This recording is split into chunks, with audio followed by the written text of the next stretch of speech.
नमस्कार दोस्तों, आपका स्वागत है बोधी इंस्पायर्ड थिंग्स में। यह सिर्फ एक चैनल नहीं, बल्कि आत्मज्ञान, सफलता और जीवन के गहरे रहस्यों को समझने की एक यात्रा है। यहाँ हम बात करेंगे बुद्धि, शांति, आत्मविकास और सफलता से जुड़ी उन बातों की जो आपके जीवन को बेहतर और सकारात्मक दिशा में बदल सकती है।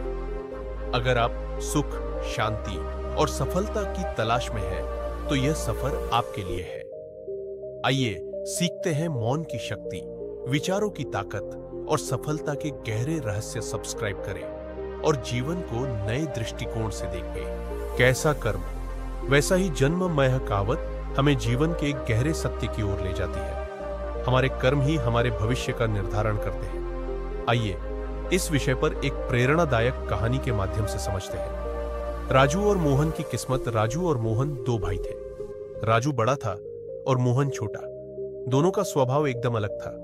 राजू लालची और स्वार्थी था, जबकि मोहन दयालु और मेहनती। राजू की कहानी।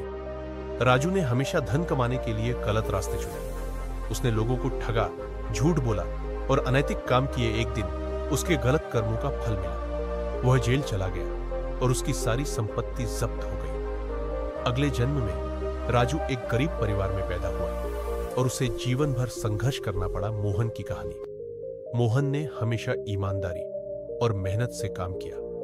वह दूसरों की मदद करता और सच्चाई का रास्ता चुनता। उसके अच्छे कर्मों का फल मिला। वह एक सफल व्यापारी बना और समाज में उसका सम्मान बढ़ा। अगले जन्म में मोहन एक धनी परिवार में पैदा हुआ और उसे जीवन भर सुख और शांति मिली। कर्म का सिद्धांत, कर्मफल।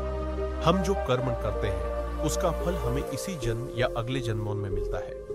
अच्छे कर्म सुख और शांति लाते हैं, जबकि बुरे कर्म दुख और संघर्ष का कारण बनते हैं। जिम्मेदारी। हमें अपने कर्मों की जिम्मेदारी लेनी चाहिए। हम जो बोते हैं वही काटते हैं। सकारात्मक सोच और अच्छे कर्म हमें एक बेहतर जीवन की ओर ले जाते हैं। पुनर्जन्म। हिंदू धर्म के अनुसार पुनर्जन्म का सिद्धांत हमारे कर्मों पर आधारित है। हमारे पिछले जन्म के कर्म हमारे वर्तमान जीवन को प्रभावित करते हैं। अच्छे कर्म करने से न सिर्फ इस जन्म में, बल्कि अगले जन्म में भी सुख और शांति मिलती है। बुरे कर्म हमें दुख और संघर्ष की ओर ले जाते हैं। हमें हमेशा ईमानदारी, मेहनत और दयालुता का रास्ता चुनना चाहिए। अगर आपको यह कहानी प्रेरणादायक लगी हो, तो इसे लाइक, शेयर और कमेंट करना न भूलें।